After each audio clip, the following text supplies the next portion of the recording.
Hello, this is Mrs. Gray, and today I wanted to help you with the Algebra 2 Term 2 portfolio for our Unit 3 Lesson 5 assignment. So first of all, there is an alternate assignment, and that alternate assignment looks like this. You may have already gotten it off of your teacher's message board, but if you didn't, let me go ahead and file transfer it for you, and you can save it now. So the first one I'll send will be a Word document.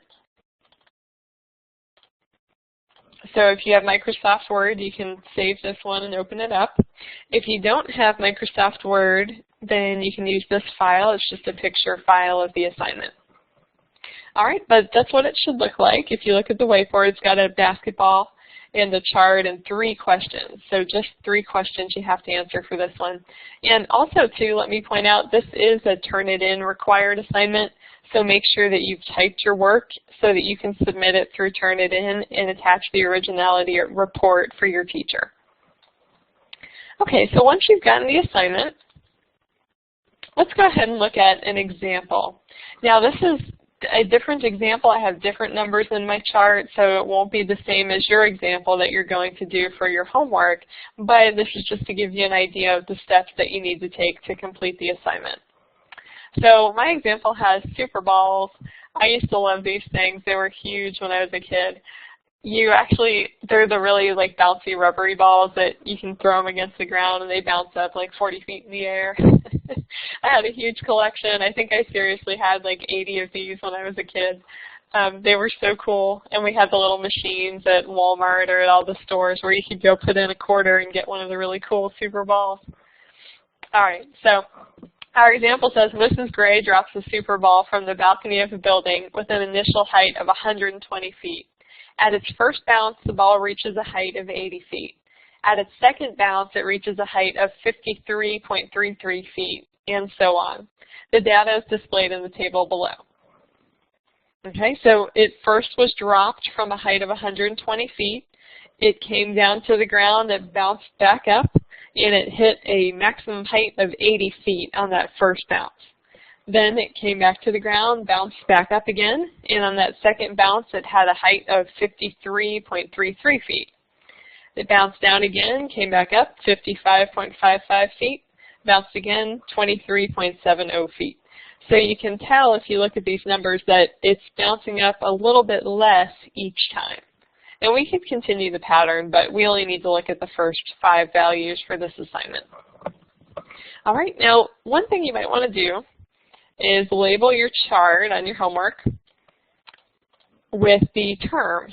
So your starting height, this is going to be term 1, so I can label that A sub 1. The first bounce is A sub 2. The second bounce is the third term, so A sub 3. And we have A sub 4 and A sub 5. And you'll see in a little while why you might want to label these, because I made a mistake the first time when I didn't label these. All right, so before we get started with this, we know that this is a geometric sequence. And if we want to find the common ratio of a geometric sequence, we can look between terms. The common ratio is how much you multiply one term by to get to the next term. And to actually calculate that, what we can do is we can take the second term, let's say. So how about the second term, 80, and divide it by the first term, which is 120. And it doesn't have to be the second divided by the first. You could use any 2 subsequent terms. So you could also take the 5th term and divide it by the 4th term. Or you could take the 3rd term and divide it by the 2nd term. But as long as you take one of the terms after and divide it by the previous term, that will let you calculate the common ratio. So let's calculate this. 80 divided by 120. I'm going to pull out my calculator. And when I divide 80 by 120, I get 0.6666 repeating. And I know that that is 2/3. So 2/3 is my R value, and R is for common ratio. So that's my R value, 2/3. And remember, the ratio is defined as how much do I multiply this term by to get to this term. So if I multiply by 2/3, I get to 80. If I multiply 80 by 2/3, I get to 53.33. Times 2/3, and I get to 35.55. Times 2/3, and I get to 23.70. So the R value, or the common ratio, is what you multiply each time to get to your next term. So let's look at the first question here. The question says, if the ball were dropped from a different initial height, which is your starting height, would the common ratio be different? Okay, so let's think about that. The common ratio between every one of these terms is 2/3. I multiply by 2/3 to get to the next term every time. So would it really matter how high I started if I'm just going to multiply by 2/3 to get to the next term? So you will have that same common ratio that is constant no matter what starting height you begin with. So that common ratio is always the same between every two terms, no matter how high or how low you have to go. Our second question is, what is the height of the ball on the 5th bounce? Use the geometric sequence formula and show your work. So first of all, you don't have to use the formula to find that, but we want to know that you're capable of using the formula, because sometimes you have to find a really far away term that isn't as easy to calculate. So I know that the 5th bounce would actually just be my next term, to be honest with you. So I could easily do 23.70 times 2/3 and get my next term. And it's about 15.8 feet. 15.8 feet. So let's see if we actually get that when we use the formula. And like I said, you do have to use the formula to show that you're able to use that formula to get those terms. So let's write down what we know first. So anytime you're setting up a formula, I like to write down what we know and what we need to know. So A sub 1 is term 1, and I can go back to my chart. Term 1 was 120. And what I'm looking for is A sub n, which is really going to be A sub 7, because I need the, oh, I'm sorry, 5. Change that to A sub 5, because we're looking for the, oh, you know what, never mind. Okay, and I'll tell you guys, I did this whole recording, and then I realized I did it wrong, and I had to start it over again. I'm not going to make the same mistake this time. Here's why I told you to label your chart. They asked about the 5th bounce. What term is the 5th bounce? Okay, the 5th bounce actually would be A sub 6, wouldn't it? Because the 4th bounce was A sub 5. So A sub 6 is actually the 5th bounce. So that's what I messed up on the first time. I ended up putting A sub 5, but that was not correct. The 5th bounce is actually A sub 6. So if it says 4th bounce is the 5th term, then the 5th bounce is the 6th term. So we're looking for the 6th term, A sub 6. Okay, so what I'm looking for here is actually not the 5th term, but the 6th term, and that's because that starting height, even though that wasn't a bounce, that was our first term. Okay, so A sub 6 is what I need to find, and that's what I don't know. So I'll put a question mark. We're going to figure that out. Now, we do know that for n, we're going to have to plug in 6 because we're looking for the 6th height on our chart. And then we know that the R, the common ratio, is 2/3 in this case. And remember, your common ratio and your A sub 1, your starting height, will both be different for your assignment. So now we can go to this formula and we can plug in what we know. So A sub n, remember we're putting A sub 6 because we're looking for the 6th term, equals A sub 1, which is really 120, times the common ratio, which is really 2/3. And then the exponent is n minus 1. And remember, it's the 6th term we're looking for, so we need to put 6 minus 1. Okay, so let's calculate this. Let's see what we get. Remember to follow order of operations. So the first thing I should do is the exponent. So just to simplify the exponent, let's do 6 minus 1, and that gives us 5. My next step would be to actually raise the power, so raise it to the exponent of 5. So I leave the 120 alone, but I'm going to take my common ratio, which was 2/3 in this case, and raise that to the 5th power. So 2/3 and then raise to the power of 5. Okay, so that gives me about 0.131687. And you don't want to round at all. Just keep that value in your calculator and then hit times 120. I'm just rounding here to kind of show you my steps, but you really don't want to round that off at all. Just keep it there and then hit times 120. And that gives me 15.80. So does that check with what we calculated before? Let's go back and look at the chart. Okay, yep, it does. So by multiplying this by 2/3, I got the same thing, 15.80.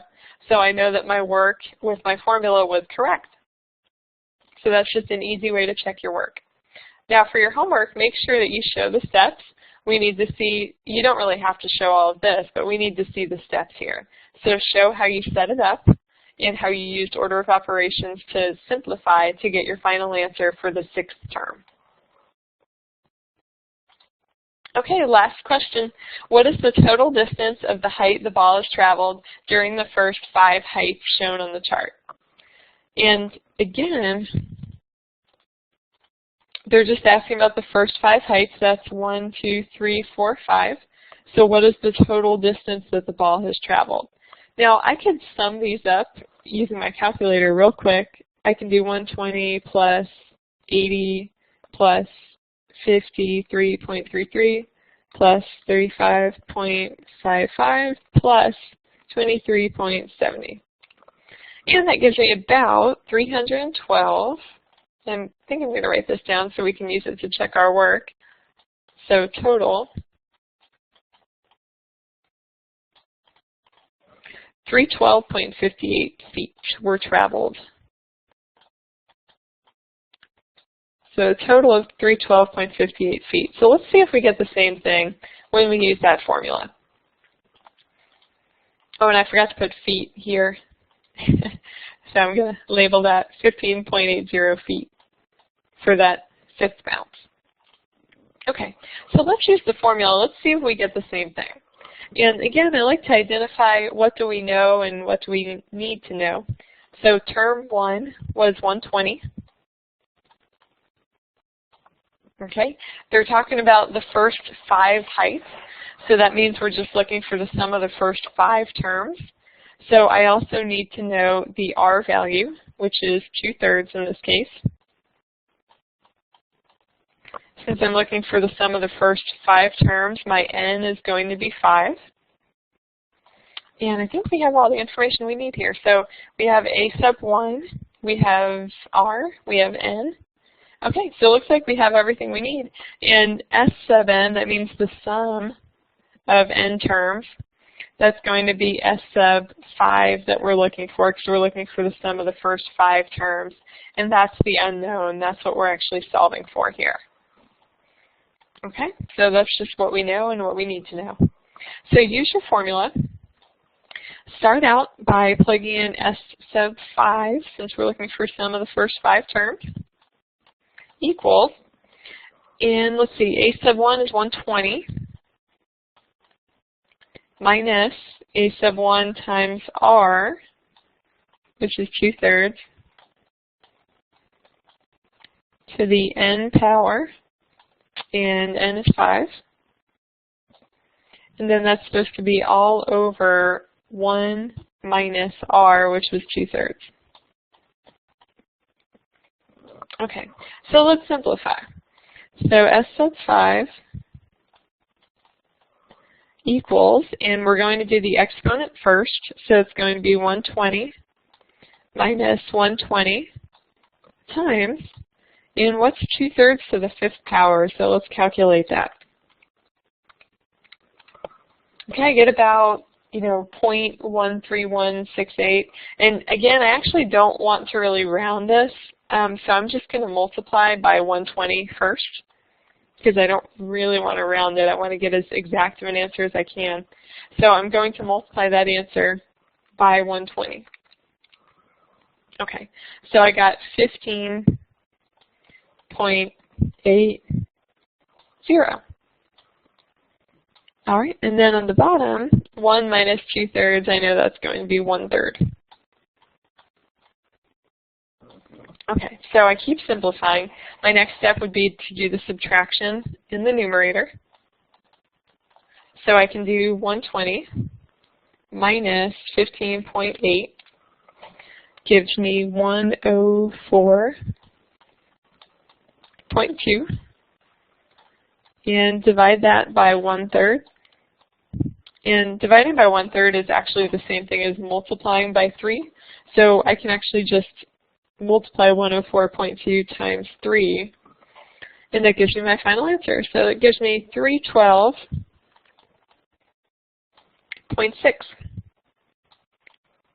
So let's see if that matched what we got earlier when we added up those with the calculator. Pretty close. It's a little bit off. 312.58. So it was pretty close because we had to round. I think that threw us off a little bit, but it's very, very close. So 312.58 feet compared to 312.6 feet, and that was just because I rounded this off here. All right, so that gives me the total distance that the ball traveled during those first 5 bounces. All right, and again, even though you could use the chart and you could just add up those numbers with your calculator, we need to know that you know how to use this formula. Because what if they asked you to find the sum of the first 60 terms? I don't think you'd want to sit there with your calculator and punch in all those numbers when you could easily just use a formula like this. So make sure that you're using this formula, showing your steps like I did here, to get your sum of the first 5 heights that were shown in the chart. All right, I hope that helped you with your portfolio. And remember, you can always resubmit this if you don't get it right the first time. So make sure that you check your grade in your grade book and that you look at your feedback that your teacher wrote for you. And if you did make any mistakes, make sure that you make the corrections and email them to your teacher so you can still get full credit for this portfolio. All right, thank you very much. Have a great day.